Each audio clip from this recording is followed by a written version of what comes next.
अभी तक हम लोगों ने दूसरे अध्याय के 4 श्लोक देख लिए। आज 5वां पढ़ेंगे। शुरू करते हैं। गुरून् हत्वा हि महानुभावान् श्रेयो भोक्तुं भैक्षमपीह लोके हत्वार्थकामांस्तु गुरूनिहैव भुञ्जीय भोगान् रुधिरप्रतिग्धान्।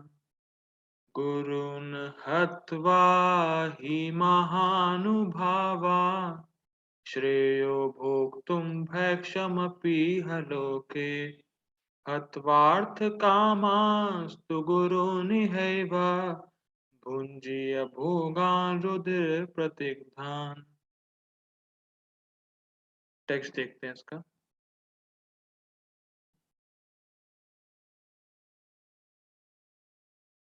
अर्जुन बोल रहा है, ऐसे महापुरुषों को जो मेरे गुरु हैं उन्हें मार कर जीने की अपेक्षा इस संसार में भीख मांग कर खाना अच्छा है। भले ही वे सांसारिक लाभ के इच्छुक हों, किंतु है तो गुरुजन ही।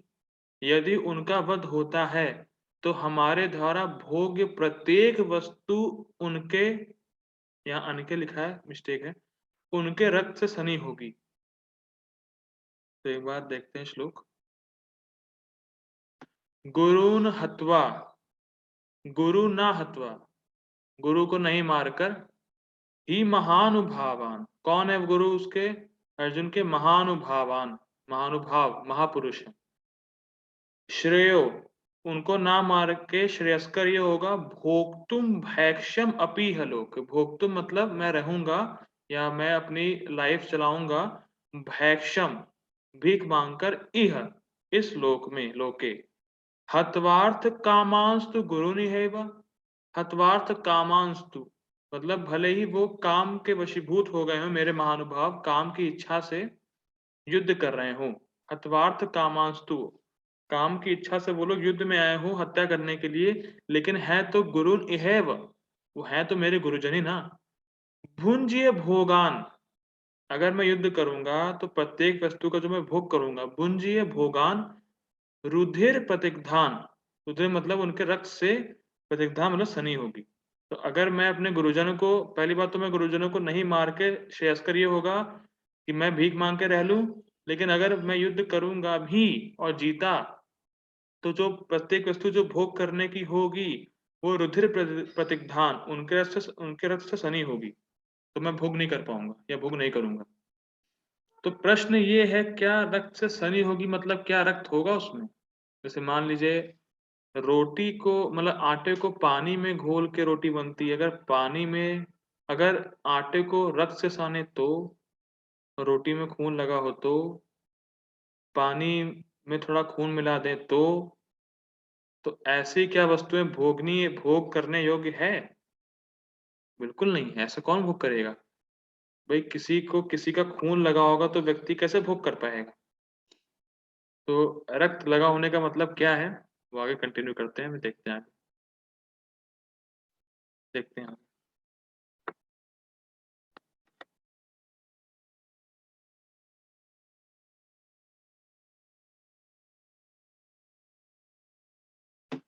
टीका बाय शिला विश्वनाथ चक्रवर्ती ठाकुर की टीका देखेंगे। श्री विश्वनाथ भावानुवाद। यदि आप कहो कि स्वराज्य ग्रहण करने की तुम्हारी इच्छा नहीं है, कौन कहे?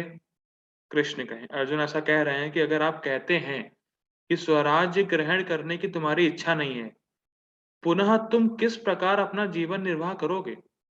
मतलब अगर तुम्हें राज्य ही नहीं प्राप्त करना है, तुम्हें युद्ध ही नहीं करना है, तो अपना जीवन निर्वाह कैसे करोगे, कैसे जियोगे तुम? अपनी बेसिक यूनिवर्सिटीज को कैसे पूरी करोगे?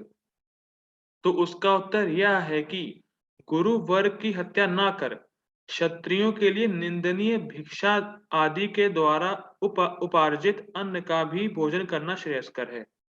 भाई मुझे लगता है कि उनको मारने से अच्छा तो ये है कि मैं भीख मांग के अपना जीवन यापन करूंगा, अर्जुन ये कह रहा है। और वो अर्जुन जानता है कि क्षत्रियों के लिए निंदनीय भिक्षा है, मतलब निंदनीय कार्य है, मतलब क्षत्रिय किसी के सामने झुकते नहीं है। भिक्षा मांगने का काम खाली ब्राह्मण और सन्यासी का होता है, या ब्रह्मचारी का भी होता है, अगर ब्रह्मचारी भिक्षा मांगता है अपने गुरुजनों के बिहाफ पे। तो जो ब्रह्मचारी होता है, जो ब्राह्मण होता है, जो सन्यासी होता है, वही सिर्फ भिक्षा मांगता है। क्षत्रिय कभी भी किसी के सामने झुकता नहीं है। क्षत्रिय का वो स्वभाव है, किसी के सामने झुकेगा नहीं वो। उसको रूल करना होता है, उसको रूल करके ही अपने भिक्षाटन करना मतलब अपना जीवन निर्वाह करना चाहिए। अगर क्षत्रिय अगर कहीं रूल नहीं कर रहा है, तो वो एक बहुत ही समाज में धब्बा है वो। वो क्षत्रिय नहीं है वो। क्षत्रियों के नाम पे कलंक है, ये कहने का मतलब है। क्योंकि अभी ऐसा महाभारत में एक प्रसंग आता है कि जब अर्जुन दुर्योधन से 5 बाण माँगने जाते हैं, और वो 5 बाण होते हैं कि भीष्म पितामह शपथ लेते हैं दुर्योधन के सामने कि इन्हीं पाँचों बाण से मैं पांडवों का वध कर दूँगा। तो अर्जुन जाते हैं दुर्योधन से वो 5 बाण माँगने, और दुर्योधन को याद दिलाते हैं अर्जुन कि मैंने आपको गंधर्वों से बचाया था। तो आपने कहा था कि आप मुझे वर देंगे, मतलब वरदान देंगे। तो अर्जुन ने कहा वो टाइम आ गया है, आप मुझे वरदान दें। तो दुर्योधन ने कहा क्या चाहिए वरदान में? मैं तुम्हें राज्य दे दूँ अपना पूरा? तो अर्जुन ने कहा नहीं, राज्य तो मैं युद्ध करके ही लूँगा। तो उसी पॉइंट पे अर्जुन को राज्य मिल जाता, उसका खोया हुआ, युद्ध नहीं होता। लेकिन अर्जुन झुका नहीं उसके सामने। अर्जुन ने कहा नहीं, वो तो मैं युद्ध करके ही लूँगा। तो क्षत्रियों का स्वभाव होता है वो झुकते नहीं हैं। लेकिन अर्जुन यहाँ कह रहा है कि मैं भीख माँग के भी रह लूँगा। इतना बड़ा सैक्रिफाइस भी अर्जुन कर लेगा, लेकिन गुरुओं को नहीं मारेगा। उनको नहीं मैं मार पाऊँगा। मैं भीख माँग के भी रह लूँगा, मुझे स्वीकार है। जो लोग मेरे बारे में बुरा-भला कहेंगे, मैं सब सहने को तैयार हूँ। क्योंकि जो क्षत्रिय रूल नहीं करता, वो कलंक है, कलंक समाज में। तो अर्जुन कह रहा है, मैं वो सब सह लूँगा, लेकिन मैं युद्ध नहीं करूँगा। मैं समाज में कलंक बनने को तैयार हूँ, जो लोग मेरे बारे में बोलेंगे, मैं सहन कर लूँगा, लेकिन मैं युद्ध नहीं करूँगा, इन लोगों को नहीं मारूँगा। कृष्ण, आगे बढ़ते हैं। इससे इस जगत में अपयश लाभ होने पर भी पारमार्थिक अमंगल नहीं होगा। से इस जगत में अपयश लाभ होने पर भी हाँ, तो अब अर्जुन कह रहा है कि अगर मैं युद्ध कर भी लेता हूँ और जो मुझे लाभ मिलेगा भी, तो उससे पारमार्थिक अमंगल हो जाएगा। नहीं होगा। 1 सेकंड, मुझे इससे इस जगत में अपयश लाभ होने यहाँ पे पॉइंट ये आ रहा है कि अर्जुन कह रहा है कि ठीक है, मैं जब भिक्षा माँग के रहूँगा तो मुझे अपयश मिलेगा। लोग मेरे बारे में बुरा-भला बोलेंगे, सब कुछ बोलेंगे। मैं सहन कर लूँगा। क्यों? क्योंकि उससे आगे पारमार्थिक अमंगल नहीं होगा। मतलब उससे आगे युद्ध करने का पाप नहीं लगेगा। तो आगे मेरी लाइफ़ सिक्योर हो जाएगी। तो इसीलिए मैं अभी सहन कर लूँगा, आगे होने वाली लाइफ़ का श्रेय देखते हुए। कहने का मतलब ये है। वो कह रहा है जो अपयश मुझे मिलेगा भी, अर्जुन कह रहा है वो मेरे लाभ के लिए ही है फ्यूचर का। पारमार्थिक अमंगल नहीं होगा, मतलब मुझे पाप नहीं लगेगा, मैं बंधूँगा नहीं। ये कहने का मैं नर्क में नहीं जाऊँगा। तो अभी मैं सहन कर लूँगा युद्ध नहीं करके, और बाद में मैं नर्क नहीं जाऊँगा। लेकिन अगर अब मैंने अभी युद्ध किया, तो जो भोग करने वाली वस्तुएँ भी हैं, वो भी सनी होंगी खून से, और बाद में नर्क भी जाना पड़ेगा। तो दोनों ही केस में वो जो है, मेरे पास ऑप्शन नहीं बचेगा। तो मेरे लिए अच्छा ये होगा, भई मैं भीख माँग के रह लूँ। ये बात है। अभिमानी कर्तव्य अकर्तव्य के विचार में अक्षम तथा अधार्मिक दुर्योधन आदिक अनुगत कहकर इन गुरुजन का परित्याग करना उचित नहीं है। अर्जुन कह रहा है कि जो अभिमानी है, जैसे मान लीजिए अब कृष्ण कहें कि जो तुम्हारे गुरुजन है वो अभिमानी है, कर्तव्य अकर्तव्य मतलब उनको पता ही नहीं है क्या करना सही क्या करना गलत है। इस क्या करना सही क्या करना गलत है, इस विचार से वो अक्षम, मतलब इस विचार में वो अब कैपेबल नहीं कि जान पाएँ कि मेरे लिए कि क्या सही है, क्या गलत है। धर्म क्या है, वो अब जानते नहीं है इस चीज़ को। उस चीज़ को जानने में वो अब सक्षम नहीं रहे, अक्षम हैं। सक्षम का अपोजिट होता है अक्षम, तो वो अक्षम हैं। तथा अधार्मिक दुर्योधन आदि अनुगत कहकर, मतलब वो क्यों अब नहीं देख पा रहे हैं क्या सही क्या गलत है, क्योंकि वो दुर्योधन का संग कर रहे हैं। वो दुर्योधन के साइड में है, दुर्योधन के साथ रहते हैं, एसोसिएशन दुर्योधन का है, इसीलिए वो अब जान नहीं पा रहे हैं क्या धर्म क्या क्या अधर्म है, इसीलिए वो लोग उस साइड में है, जो तुम्हारे गुरुजन हैं। तो इसीलिए उनका परित्याग कर दो तुम। भाई ऐसा गुरु किस काम का, जो जानता ही ना हो क्या सही क्या गलत है, और अभिमानी हो गए हैं वो लोग, और बल्कि दुर्योधन के साइड में है, अधर्म के साइड में है। तो इसीलिए ऐसे गुरुजनों का परित्याग कर दो अर्जुन। लेकिन वो कह रहा है नहीं, ये उचित नहीं है। अर्जुन ये बोल रहा है कि मैं परित्याग नहीं कर सकता हूं। और फिर अर्जुन फिर बोल रहा है, यदि आप कहें कि धर्मशास्त्र में महाभारत उद्योग पर ऐसा बताया गया है कि अभिमानी, कर्तव्य अकर्तव्य विवेक रहित कुपथगामी गुरु का परित्याग करना ही विधि है।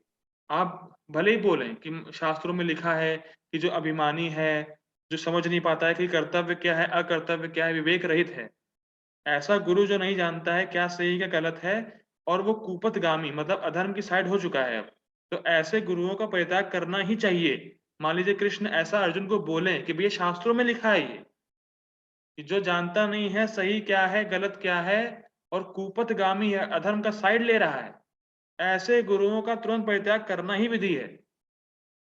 मान लीजिए कृष्ण अर्जुन से ये बोलें कि शास्त्रों में लिखा है, तो अर्जुन कह रहा है तो मेरा उत्तर है महानुभावान, अर्थात जिन्होंने काल, कामा आदि को वश में कर लिया है, उन भीष्म, द्रोण आदि के प्रति इन दोषों की संभावना ही कहाँ है। पुनः यदि कहा जाए कि पुरुष अर्थ का दास है, पहले इसको समझते हैं। अर्जुन कह रहा है कि वो तो महानुभावान है भाई, गुरुन हत्वा ही महानुभावान। वो लोग तो महानुभावान है, जो आप कह रहे हैं ना कि दोष है इनमें, इनको पता नहीं है कि विवेक क्या है, कर्तव्य क्या है, क्या नहीं है। आप ये सब बोल रहे हैं गुरुजनों के बारे में, लेकिन वो लोग तो महानुभावान हैं। उन्होंने काल और काम को जीत लिया है, तो ऐसे दोष की संभावना ही कहाँ है उन लोगों में, ये बताइए। बड़ा इंटरेस्टिंग है इसमें। अर्जुन ये तर्क कह रहा है कि भाई जब उन्होंने काल और काम को वश में कर रखा है, तो छोटे-मोटे जो दोष हैं कि कर्तव्य से कर्तव्य मतलब सही, उनको पता नहीं सही क्या गलत, सही क्या है, गलत क्या है, ये सब चीज़ें उनमें दोष नहीं है, संभावना ही कहाँ है? देखिए काल और काम को जीतना बहुत बड़ी बात है। इस संसार में ऐसा कोई नहीं है जो काल और काम को जीत पाए। तो वहीं अर्जुन कह रहा है ये लोग महानुभावान है भाई, काल और काम को जीत लिया है। तो छोटी-मोटी चीज़ें हैं जो दोष आप गिना रहे हैं ना, कि विवेक रहित हैं, अभिमान है, सब कोई दोष नहीं है, उनकी संभावना ही नहीं है। ये पॉइंट है। अब कृष्ण बोल रहे हैं, पुनः यदि कहा जाए कि पुरुष अर्थ का दास है, परंतु अर्थ किसी का भी दास नहीं है, जैसा कि भीष्म ने युधिष्ठिर को बताया है।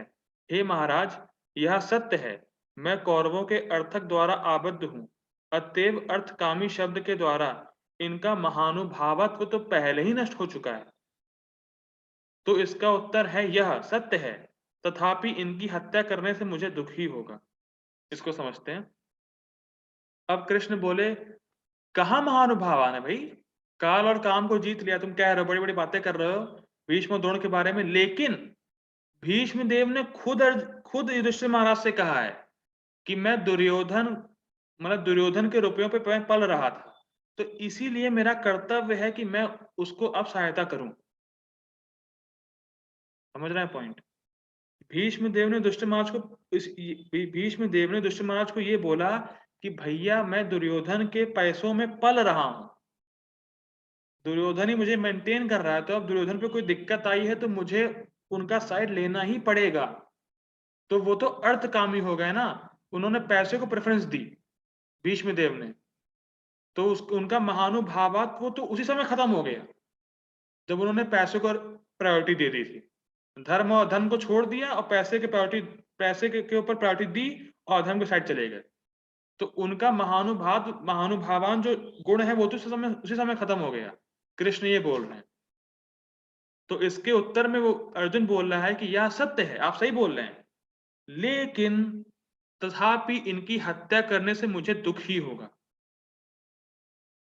इसके लिए मैं अर्थ, कामान इत्यादि शब्दों को कह रहा हूं। अर्थात अर्थ लुप्त इन समस्त कुरुओं की हत्या कर मैं भोगों का उपभोग कर सकता हूँ, किंतु वे भोग उनके से रंजित होंगे। इसका अर्थ यह है कि इन लोगों के अर्थ लोलुप होने पर भी मेरे लिए इनका गुरुत्व हमेशा ही वर्तमान रहेगा। इसको समझते हैं। वो कह रहा है ठीक है, आप जो बोल रहे हैं कृष्ण मैंने मान लिया, लेकिन मैं अगर इनको मारूँगा मुझे दुःख ही होगा, पहली बात। दूसरी, अगर मैंने इनको मार भी दिया, तो ये मत समझिए मैं भोग नहीं कर पाऊँगा जो जो वस्तु मुझे मिलेगी। मैं राज्य का भोग कर सकता हूँ, लेकिन करना चाहता नहीं हूँ क्योंकि वो जो भोग मिलेगा मुझे, वो उनके रक्त से रंजित होगा। मैं ऐसे वस्तुओं का भोग नहीं करना चाहता जो किसी के रक्त से सना हो, इसीलिए मैं युद्ध नहीं करूँगा। और भले ही वो अर्थ लोलुप हों, भले ही वो अर्थ अर्थ के चक्कर में वो वहाँ चले गए हों, लेकिन इनका गुरुत्व हमेशा ही वर्तमान रहेगा, मतलब ये हमेशा ही मेरे लिए गुरु रहेंगे। भले ही वो चले गए हों अर्थ के चक्कर में वहाँ सामने अधर्म की साइड, लेकिन मेरे लिए अभी भी वो गुरु हैं। अतः इनके वध से मैं गुरुद्रोही बनूँगा तथा वे समस्त भोग निश्चय ही मेरे लिए दुष्कृति मिश्र होंगे। मतलब जो अगर मैंने युद्ध किया तो मैं गुरुद्रोही बनूँगा पहली बात, और जो भोग मुझे मिलेगा भी, वो दुष्कृति मिश्र होंगे। मतलब उनको पाने के बाद मुझे बहुत ग्लानि होगी, मुझे बड़ा दुःख होगा, मुझे गिल्टी फ़ील होगी, तो मैं भोग भी नहीं कर पाऊँगा। तो दुष्कृति मिश्र का मतलब ये नहीं कि रक्त वहाँ पे मतलब ये नहीं कहने का मतलब है कि जिस सिंहासन पे अर्जुन बैठेगा वहाँ खून-खून फैला होगा। ये पॉइंट नहीं है, वो एक इंडिकेशन ये है कि भई वो पाप पाप करके मैंने उसको हासिल किया होगा, गुरुद्रोह करके मैंने उसको हासिल किया होगा, और उसको पाके मुझे वो सब याद आएगा कि मैंने उनको कैसे मारा था, उनका खून-वून सब, मतलब युद्ध का सीन मुझे मतलब दिखाई देगा मेरे सामने। तो इसीलिए मैं भोग भी नहीं कर पाऊँगा। समझ रहे हैं पॉइंट? भई जैसे मान लीजिए आपको बहुत किसी से प्रेम, जैसे मान लीजिए फैमिली में आपको किसी से बहुत प्रेम है, वो वो किसी एक्सीडेंट में मर गया, तो आपने उसकी डेड बॉडी देखी। तो अब मान लीजिए आप उसी कमरे में जाएँगे, तो सबसे पहली चीज़ दिमाग में आएगी डेड बॉडी। अरे! मतलब वो सीन हो सकता है आपके दिमाग में आ जाए, कि अरे! वो तो ऐसे मरे थे या जो भी है। तो वैसे ही अर्जुन का सीन यही है कि अगर मैं मार दूँगा और भोग करूँगा भी तो वो सीन मुझे याद आएगा, कि कैसे मारा, कैसे खून से लथपथ थे वो, और फिर मुझे गिल्टी फ़ील होगी, मुझे लगेगा मैंने पाप कर दिया, मैं भोग भी नहीं कर पाऊँगा। तो मुझे भोग ही नहीं करना है ऐसी वस्तुओं का, और मुझे युद्ध भी नहीं करना है। ये पॉइंट। गीता भूषण टीका देखते हैं। अब कृष्ण बोल रहे हैं, तुम्हारे अंदर स्वराज की स्पृहा भी नहीं है, तो तुम देह का भरण-पोषण कैसे करोगे? मतलब भई तब तुम्हें राज्य ही नहीं चाहिए, तो तुम अपनी लाइफ़ कैसे भरण-पोषण करोगे? लाइफ़ को कैसे चलाओगे अपनी? कैसे खाना-पीना खाओगे? कैसे अपनी बॉडी को मेंटेन करोगे? ये पॉइंट है। तो अब अर्जुन बोल रहे हैं, गुरुओं का वध ना करके वह भोजन के लिए भीख माँग कर निर्वाह करना बेहतर है। भले ही ऐसा करना क्षत्रिय के लिए निंदनीय क्यों ना हो, क्योंकि यद्यपि यह इस जीवन में दुर्यश का कारण है, लेकिन यह अगले जीवन में बाधाएँ पैदा नहीं करेगा। तो उसकी व्याख्या तो हमने टीका में भी करी थी, लेकिन जो लोग लेट आए हैं शायद सुन नहीं पाए होंगे। तो ये है कि क्षत्रिय जो है उसके लिए भीख माँगना बड़ी निंदनीय कार्य है, क्योंकि जो भीख माँगता है वो होता है ब्रह्मचारी, ब्राह्मण और सन्यासी। ये 3 लोग भिक्षा माँगते हैं। और क्षत्रिय को जो अपना भरण-पोषण करना भी होता है, वो रूल करके करना होता है। उसको राज्य चाहिए, कोई रूल करे वो, किसी एक ट्रैक्ट ऑफ लैंड पे, और उससे वो जो है अपना भरण-पोषण करे। लेकिन अर्जुन कह रहा है मुझे राज्य नहीं चाहिए, मुझे भीख माँग के रह लूँगा। क्यों रह लूँगा? क्योंकि भले ही वो जो स्थिति है भीख माँग के रहने वाली, वो दुर्यश भले क्यों ना हो, मतलब मेरा उसमें यश चला जाए, सब लोग मुझे गाली दें, सब लोग मेरा अपमान करें, मैं वो सह लूँगा। लेकिन उससे मेरा जो अगला लाइफ़ होगी, वो फिट होगी। उसमें मुझे पाप नहीं लगेगा, मुझे नर्क नहीं जाना पड़ेगा। उससे मैं बंधूँगा नहीं। अगर मैं युद्ध करूँगा तो इस जन्म में भी भोग नहीं कर पाऊँगा, मतलब अभी जो राज्य मिलेगा उसको भी भोग नहीं कर पाऊँगा, और नर्क में भी जाऊँगा। लेकिन अगर भीख माँग के रहूँगा, तो अभी भले ही दिक्कत आएगी, वो सहन कर लूँगा मैं। लेकिन अगले जन्म में बंधूंगा नहीं, नरक नहीं जाऊंगा। तो इसीलिए भीख मांग के रहना भैया मेरे लिए बहुत श्रेयस्कर है। मुझे तो ये लग रहा है कि भीख मांग के रह लो, युद्ध ना करो। अर्जुन ये कह रहा है। अब कृष्ण बोलेंगे, तुम्हें भीष्म और अन्यों को भी त्याग देना चाहिए। यद्यपि वह शिक्षक हैं, परंतु वे युद्ध के गर्व से संदूषित हैं और कार्य अकार्य के विवेक से रहित हैं, क्योंकि वह दुर्योधन और अन्यों के संशय से दूषित हो गए हैं और वह युद्ध का उपयोग तुम पर हिंसा करने के लिए एवं तुम्हारा राज छल से जीतने के लिए कर रहे हैं। इसको समझते हैं। अब कृष्ण कह रहे हैं, क्या मूर्खता ऐसी बातें कर रहे हो, क्या बोल क्या रहे हो तुम, कोई पाप अब नहीं लगेगा तुम्हें। क्यों? भीष्म और इन लोगों को तुम त्याग करो, उनको मारो, ये शिक्षक नहीं है तुम्हारे, ये तुम्हारे गुरु नहीं रहे अब, क्योंकि ये युद्ध के गर्व से संदूषित हो चुके हैं। मतलब वो अधर्म की साइड है और फिर भी उनको बड़ा गर्व है कि भाई अधर्म की साइड रह के भी हम जीत जाएंगे। उनको गर्व है। हम लोगों ने देखा था ना, बलम भीष्माभिरक्षितम, भीष्म देव से भली भांति संरक्षित है हमारी सेना, हमारी सेना का बल अपरिमेय है। तो उनको गर्व हो चुका है कि अरे अधर्म के साइड पे होते हुए भी अरे जीत जाएंगे, क्या दिक्कत है। उनको भीष्म और द्रोण पर विश्वास है कि ये लोग जिता देंगे मुझे, अधर्म को जिता देंगे ये लोग, दुर्योधन को विश्वास है ये। तो इसीलिए ये सब गर्व में, मतलब इनको प्राइड बहुत हो चुका है कि अधर्म की साइड तो जीत जाएंगे ये लोग। और इसीलिए वो कार्य और अकार्य, क्या धर्म है क्या अधर्म है, इसके विवेक से रहित हो चुके हैं। उनको पता ही नहीं चल रहा है कि वो अधर्म की साइड है, इतना गर्व में चूर हो चुके हैं वो लोग। वो क्यों? क्योंकि दुर्योधन और अन्यों के संशय से दूषित हो चुके हैं, क्योंकि दुर्योधन के साइड हैं। इसीलिए वो जो दुर्योधन का जो दूषण है वो भीष्म और द्रोणाचार्य में भी आ गया है, इसीलिए वो धर्म की साइड में है। तो प्रभुपाद जी लेक्चर में लिखते हैं कि जो डिवोटी है उसको कभी भी किसी मेटेरियलिस्टिक भोगी पर्सन के घर पे नहीं खाना चाहिए। प्रभुपाद जी लेक्चर में बताते हैं। और चैतन्य महाप्रभु ने कहा है, तो चैतन्य चरितामृत में ये श्लोक आता है कि किसी भी डिवोटी को, किसी भी वैष्णव को किसी भोगी के घर पे जाके खाना नहीं खाना चाहिए। क्यों? क्योंकि जो भोगी पर्सन का जो बनाया हुआ खाना है, जो उसमें जो जो हमारा जो दूषित है, मतलब जो उसकी जो भावना है। देखिए खाने जो आप जब आपको कोई खाना मिलता है तो खाने के साथ साथ खाना बनाने वाले की भावना भी ट्रांसफर होती है आप में। ये बड़ा सूक्ष्म साइंस है। प्रभुपाद जी के जो गुरु महाराज है वो कहते थे कि जब हम लोग खाना खाते हैं तो जो उसका चित्त है सामने वाले का, जो भावना है वो भी हमारे अंदर ट्रांसफर होती है।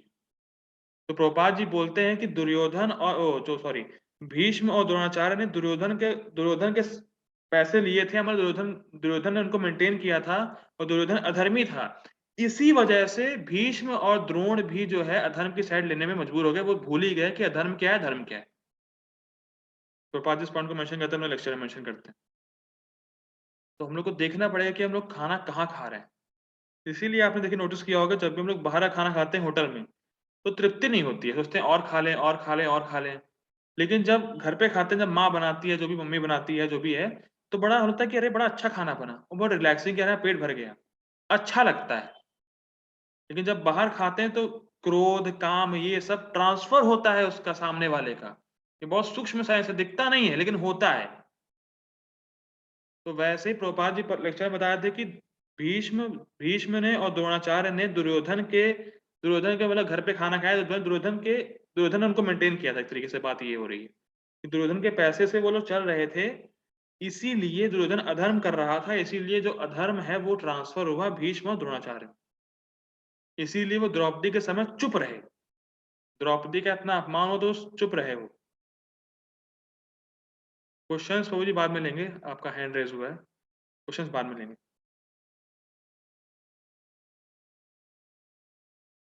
मैं कह रहा था कि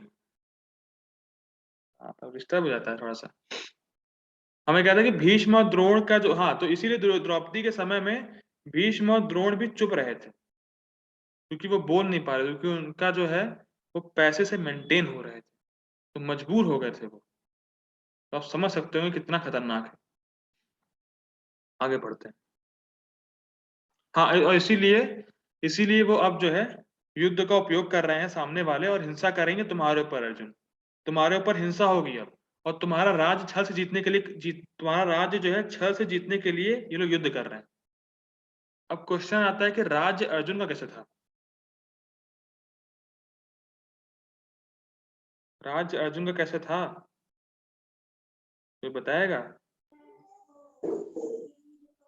तो जी राज तो उन्हीं का था ना, किसका? मतलब पांडु लोगों का था ना, वो तो पांडु मर गए थे, फिर वो राज गलती से ले लिए थे। नहीं, गलती से नहीं कौरव, ली थी, उनको अपॉइंट किया गया, तो धृतराष्ट्र को अपॉइंट किया गया था। प्रभु जी हाँ 13 नहीं, साल पूरा हो गया था। हाँ ये भी एक पॉइंट है, 13 13 साल साल। पूरा हो गया था, तो 13 साल में ही कहाँ बात हुई थी कि राज आपको मिल जाएगा दोबारा? नहीं, वो राज तो पहले से पांडु के बेटों का था ना, कि अगर पांडु मरेंगे तो उनके बड़े बेटे को मिलेगा, लेकिन फिर देखिए, भी बड़ा उन्हीं के एक हाथ में। सूक्ष्म पॉइंट ये है हाँ, कि दुर्योधन से पहले युधिष्ठिर महाराज का जन्म हुआ था, तो युधिष्ठिर महाराज ही बड़े बेटे हो गए पूरे वंश में, तो ऑटोमेटिकली तो उनको ही मिलना चाहिए था। पांडु का भी था, धृतराष्ट्र ने भी लिया था, वो बात है, लेकिन मिलना चाहिए था युधिष्ठिर महाराज को, क्योंकि सबसे बड़े बेटे वो थे। और महाभारत में ही मेंशन आता है कि कर्ण आके बोल देता युद्ध के बीच में कि भाई सबसे बड़ा बेटा मैं हूं, तो राज उसको मिल जाता, युद्ध होता ही नहीं। इंटरेस्टिंग पॉइंट, क्योंकि कर्ण सबसे बड़ा बेटा था कुंती महारानी का, और सबसे बड़ा युधिष्ठिर से भी बड़ा था, युधिष्ठिर से बड़ा था कर्ण ही था। लेकिन कुंती महारानी कर्ण के पास गई भी थी कि तुम है युद्ध रुकवा सकते हो, तुम आके बोल दो कि सबसे बड़ा बेटा मैं हूं और राज्य तुम्हें मिल जाएगा। लेकिन कर्ण ने कहा नहीं, दुर्योधन ने मेरी हेल्प की थी जब मैं गरीब था, या जो भी मतलब शुद्ध परिवार में था, तो अब मैं दुर्योधन के प्रति बहुत कृतज्ञ हो चुका हूं, तो अब मैं दुर्योधन का ही साइड लूंगा। सेम केस भीष्म द्रोण के साथ भी है कि भाई मैंने इसका नमक खाया है, तो मैं इन्हीं की साइड रहूंगा, भले ही अधर्म की साइड क्यों ना हो। ये पॉइंट है। तो ऐसा स्मृति शास्त्र में भी कहा गया है कि मतलब गुरु का त्याग करना चाहिए। भगवान कह रहे हैं कि देखो रेफरेंस देखो कि ऐसे गुरुओं का त्याग कर देना चाहिए तुम्हें, सोचो नहीं, मार डालो इनको। तो अब भगवान रेफरेंस दे रहे हैं शास्त्र का। गुरोरप्य अवलिप्तस्य कार्यकारमजानताः उत्पथप्रतिपन्नस्य परित्यागो विधीयते।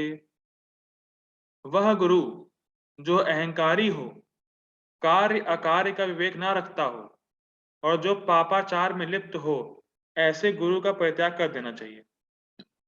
तो भगवान कह रहे हैं कि जो अहंकारी हो, कार्य अकार्य का विवेक ना रखता, पापाचार में लिप्त हो, भाई ऐसे गुरु का परित्याग करो, मार डालो इनको। क्यों नहीं मार रहे हो? तो अर्जुन कहते हैं, तो इस पर अर्जुन कहते हैं कि महानुभावान, बड़े महान है भाई वो, तो कैसे मारूं मैं? परंतु अर्जुन बोल रहे हैं, परंतु इनके पास सर्वोत्कृष्ट अनुभाव अर्थात शक्तियां हैं, जो इनके वेदाध्ययन और ब्रह्मचर्य के कारण इन्हें प्राप्त हैं। देखिए, ऐसा समझिए कि किसी के पास मान लीजिए बहुत अच्छा गुण हो, या एक तरीके से ये कह सकते हैं कोई बहुत गुणवान हो, बहुत गुणी व्यक्ति हो, और वो कुछ एक एक चीज उसमें दोष निकल आए, तो क्या जो उनका जो तो क्या जो उसका गुण है उसका महत्व अब नहीं रह गया? या नहीं प्रभु जी।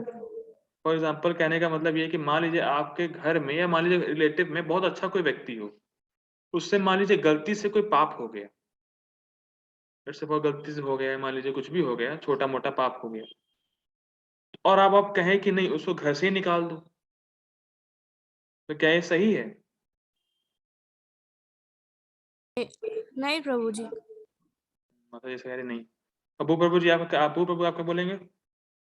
ये थोड़ी सही नहीं होगी।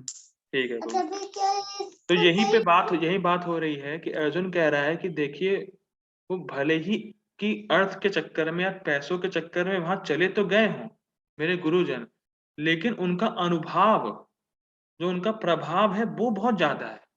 उनके अंदर गुण बहुत अच्छे अच्छे बहुत ज्यादा और बहुत अच्छे मात्रा में है। वो गुण क्या है? काल व काम आदि को अपने वश में करने के कारण यह सभी दोषों से मुक्त हैं। मतलब उनमें ऐसा गुण है जिसकी वजह से जो दोष अभी आपको दिख रहा है ना कि वहां गए हैं, वो नेग्लिजिबल है। गेटिंग माई पॉइंट कि भाई 10 लाख रुपए में से आप 100 रुपए निकाल दो तो नेग्लिजिबल है। 100 रुपए 10 लाख के कंपैरिजन में कुछ नहीं है। तो वैसे ही अर्जुन कह रहा है ये महानुभाव है, इनका अनुभाव है, उनका प्रभाव, इनमें जो गुण है वो इतने उत्कृष्ट हैं कि जो अभी ये लोग वहां गए हैं सामने, बस ये थोड़ा सा दोष है, कुछ नहीं है ये मेरे लिए, इसको कंसिडर मत करिए। ये कहने का पॉइंट। अब क्या है गुण उनमें तो बता रहे हैं, कुछ पॉइंट्स हैं। भीष्म देव ने आजीवन ब्रह्मचर्य का व्रत लिया था ताकि उनकी कोई संतान ना हो जो राज्य का उत्तराधिकारी उत्तराधिकारी बन सके, मतलब अपने काम को जीत लिया था। भीष्म देव को इच्छा मृत्यु का वरदान प्राप्त था, काल को जीत लिया था। तो ऐसे गुण हैं, ऐसे गुण हैं उनके। और अगर चले भी गए धर्म के साइड तो वो ठीक है, मैटर नहीं करता है। इसको समझिए कृष्ण। थोड़ा सा अगर किसी को हो भी जाता है भूल तो उसको माफ कर देना चाहिए। तो अब भगवान तर्क देंगे इसी पॉइंट पे कि भाई कैसे कैसे छोड़ दें उसको। परंतु भीष्म ने स्वयं कहा है कि अर्थस्य पुरुषो दासो दासस्तव अर्थो न कस्यचित इति सत्यम महाराज बद्धोऽस्मे अर्थेन कौरवे। बड़ी अच्छी अच्छी बात बोलते हैं भीष्म पितामह। मनुष्य धन का दास होता है परंतु धन किसी का दास नहीं होता है। यही सत्य है। वेरी अमेजिंग स्टेटमेंट आज के समय में। मनुष्य धन का दास होता है लेकिन धन किसी का दास नहीं होता है। तो भगवान बोल रहे हैं देखो देखो कितने महान गुण थे, इतना सब कुछ जीता लेकिन धन के दास हो गए। देख लो भैया, अर्जुन से ये कह रहे हैं ठीक है तुम कह रहे बहुत महान माँ, इसको जीता उसको जीता उसको जीता, लेकिन धन के तो दास हो गए। जैसे हिरण्यकश्यपु ने बहुत कुछ जीत लिया था, सब कुछ बहुत कुछ जीता हुआ था, सब कुछ उसके अंडर कंट्रोल था। ये पूरा सृष्टि मतलब पूरा जो एक तरीके से मटेरियल वर्ल्ड का जो जहां रह रहे हैं हम लोग, सब कुछ उनका ही था। ऐसा बोलते हैं कि हिरण्यकश्यपु जगह आईब्रोज ऊपर करता था तो देवता लोग डर जाते थे, इतना प्रभाव था उसका। लेकिन अपनी इंद्रियों का दास था, सब कुछ होने के बावजूद भी इंद्रियों का दास था। तो भगवान बोले कि भाई भीष्म पितामह ने खुद युधिष्ठिर महाराज से कहा है हे राजन मैं कौरवों के धन के द्वारा बंधा हुआ। अब बताओ, इसलिए इस भीष्म मुक्ति के अनुसार ही क्योंकि इन्होंने अर्थ के लोभ से स्वयं को बेच दिया है तो फिर इनके महानुभावता कहाँ रह गई? भाई कहाँ रह गई? कहाँ सब गुण सब हटाओ इसको। जब भाई धन के ही दास बन गए तो बड़ी बड़ी चीजें जीत ली तो क्या फर्क पड़ता है, वो कोई मैटर नहीं है। इसलिए युद्ध में इनका वध करना उचित है। लड़ो अर्जुन, लड़ो, फाइट करो, मारो इनको। तो इस पर अर्जुन कह रहे हैं कि हत्वार्थ कामांस्तु गुरुन इहैव, यदि मैं इन गुरुओं का वध कर भी देता हूं जो अपनी अर्थ के कामना से अयोग हो गए हैं, मतलब धन के दास हो गए हैं, अर्थ कामान, और इस प्रकार इस लोक में इहैव सुख प्राप्ति कर भी लेता हूं तो भी परलोक में सुख सुख प्राप्त नहीं होगा क्योंकि वह भोग इनके रक्त से रंजित होगा। रुद्र प्रतिज्ञान। ठीक है भाई फाइट कर भी लूं लेकिन जो पाप लगेगा उसका क्या, नरक में जाऊंगा मैं। और जो भोग करने वाली वस्तु भी है वो सब इनके रक्त से सनी होगी, इनका खून करके मैंने प्राप्त किया होगा, इनके खून से सनी होगी सब चीजें। खून से सनी होने का मतलब ये है कि गिल्टी होगी मुझे कि मैंने इनका इतना बड़ा पाप किया, ऐसे लोगों को मारा है मैंने, और नर्क में जाना पड़ेगा। परलोक में सुख प्राप्त नहीं होगा, मतलब जो नेक्स्ट लाइफ होगी। देखिए अर्जुन का बड़ा अच्छा गुण यहाँ प्रस्तुत हो रहा है कि आजकल के लोग तो इतने मतलब क्या कह सकते हैं पापी हो चुके हैं, इतना ठप हो चुके हैं कि वो लोग समझते ही नहीं कि मेरा अगला जीवन भी कुछ है। Only this life, eat drink and marry, उनका तो यही है, खाओ पियो और सब ऐसे चल रहा है, इतने पापी हो चुके हैं। लेकिन अर्जुन क्या सोच रहा है कि चीजों को सोच रहा है कि भाई अभी मैं युद्ध करूंगा तो क्या होगा, और नेक्स्ट लाइफ को जान रहा है, उसके हिसाब से कार्य कर रहा है। तो बेसिकली पॉइंट ये कि इस 100 साल के जीवन में पूरा भोग करके, पाप करके, नरक में जाना, इससे अच्छा है कि इस 100 साल अच्छे से करके, भक्ति करके एक श्रेय प्राप्त हो, अल्टीमेट गोल प्राप्त हो। ये मेंटालिटी अर्जुन की, कितनी अच्छी मेंटालिटी है। वाक़ई में बड़ा अच्छा गुण है अर्जुन का ये, कि उसको लग रहा है कि भई नेक्स्ट लाइफ मेरी सेफ हो जाए। भले ही इस जीवन में कष्ट आ जाए, भीख माँग कर रह लूँ मैं, लेकिन नेक्स्ट लाइफ तो सेफ हो जाएगी। ये पॉइंट। तो अर्जुन बोल रहा है वह शुद्ध भोग नहीं होगा, क्योंकि वह इनको मारने के उपरांत प्राप्त होगा। यद्यपि यह युद्ध के गर्भ बल से दूषित हैं, फिर भी यह मेरे लिए पूजनीय है। इस वाक्य से सूचित प्रकट हो रहा है कि अर्जुन अभी भी उनको गुरु के रूप में ही ग्रहण कर रहे हैं। भगवान बोल रहे हैं, अरे मारो मारो गुरु नहीं है, लेकिन फिर भी अर्जुन को गुरु के रूप में ले रहा है। तो समझिए बहुत सूक्ष्म पॉइंट है। मान लीजिए आपकी इंद्रिय तृप्ति में कोई बाधा बने, तो आप उसको बहाने बना के ही तो हटाएंगे ना। अरे नहीं यार ये ऐसा नहीं है, अरे ऐसा नहीं है, अरे हटाओ, अरे नहीं ऐसा कुछ नहीं है, अरे ऐसा कुछ नहीं है। अपना जस्टिफिकेशन देते रहेंगे बार बार। मान लीजिए आपको कहीं जाने से मना करे, मतलब मान लीजिए फॉर बेसिकली आप ट्रैवलिंग करने जाए उस समय कोरोना है, मान लीजिए कहीं आपसे मना करे कि अरे मत जाओ कोरोना बहुत है। अरे कहाँ कोई कोरोना है, कोई मास्क नहीं लगाता है। 100 लोग मास्क लगा रहे होंगे, 2 लोग नहीं लगा रहे होंगे, लेकिन आप 2 लोगों पे फोकस करेंगे। कहाँ लगा रहे हैं देखिए 2 लोग, अरे कुछ नहीं है कोरोना। बेसिकली समझ में आ रहा है ना पॉइंट। अगर आपको इंद्रिय तृप्ति से कोई रोक रहा है तो आप बहाने बनाए उसको करना चाहेंगे। पॉइंट ये है बेसिकली। तो अर्जुन का क्या है, वो अभी अपने बारे में सोच रहा है कि मैं कैसे बच जाऊं दुखी होने से, मैं कैसे इनको ना मारूं। तो जो भी बहाने उसके हैं वो सब ये हैं, भाई मुझे मारना ना पड़े, भाई ये लोग गुरु ही हैं मेरे, अभी भी गुरु हैं। अरे छोटे-छोटे दोष हैं, अरे छोटे-छोटे दोष हैं, आप नेगलेक्ट करिए, भगवान ने इसको हटाइए, छोटे-छोटे बहुत दोष हैं, छोटे-छोटे हैं, हटाइए इनको, नेगलेक्ट करिए इसको। वो कैसे सेफ हो जाए, उसको कैसे दुःख ना प्राप्त हो, तो अपने इंद्रिय तृप्ति के बारे में अर्जुन अभी सोच रहा है। भगवान को किससे संतुष्टि है, वो अभी नहीं सोच पा रहा है। बहुत मेन पॉइंट है। भगवान ने उसको ऐसा मुँह में डाला है, हम जैसे लोगों का, कि हम लोग भी सोचते हैं कि भई हम संतुष्ट हो जाएँ। भगवान से क्या लेना-देना? भगवान के बारे में सोचते ही नहीं है हम लोग। भैया हम भोग करें, अच्छी तरीके से भोग करें, खूब खाएँ-पिएँ, नॉन-वेज वगैरह सब जो भी है पाप-वाप करो, क्या क्या दिक्कत है? कौन भगवान, कौन देखने वाला है? अपनी इंद्रिय तृप्ति हो जाए, भगवान से क्या लेना-देना? तो अर्जुन अभी अपने बारे में सोच रहा है कैसे मैं सुखी हो पाऊँ? कैसे मैं बच जाऊँ? कैसे मुझे दुःख प्राप्त ना हो? भगवान क्या सोच रहे हैं, भगवान की संतुष्टि में क्या है, उसका कोई उसको भी लेना-देना नहीं है। बहुत मेन पॉइंट। परपट पढ़ते जल्दी-जल्दी। अब परपट में समझाना कुछ नहीं, समझ में आ जाएगा। शास्त्रों के अनुसार ऐसा गुरु जो निंद्य कर्म में रत हो और जो विवेक शून्य हो, त्याज्य है।